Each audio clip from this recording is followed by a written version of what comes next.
দেগঙ্গা ব্লকের উত্তর বরুণী এলাকায় পণের দাবিতে এক গৃহবধূকে খুন করে গলায় দড়ি দিয়ে ঝুলিয়ে দেওয়ার অভিযোগ।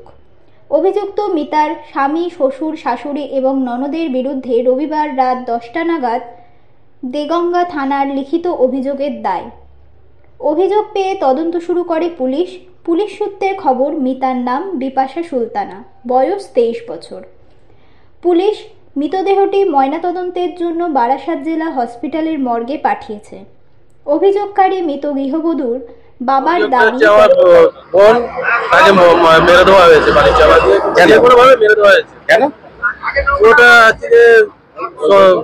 অত্যাচার করতো বাড়ির থেকে আমি টাকা পয়সা চেয়ে দিয়ে আসতাম। আচ্ছা, ঈদের 15 দিন আগে 10,000 টাকা দিয়ে আসা হয়েছে শোকেস কেনার জন্য, জামা কাপড় কেনার জন্য। না দিলে আমার কি হয়েছিল সেটা হচ্ছে যে মারধর করে দিয়েছে। আচ্ছা, ভাই হচ্ছে আসতে বলেছিল, এই টাকা নিয়ে আসতে বোন আসেনি।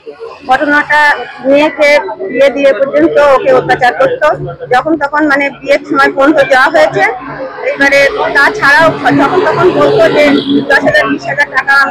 এবার বাবা গরিব মানুষ, এবার তাও দিত, এবার সবাই তো দিতে পারতো না। হ্যাঁ, সবসময় দিতে পারতো না। যখন না দিতে পারতো তখনই ওই অত্যাচার করতো মেয়েকে।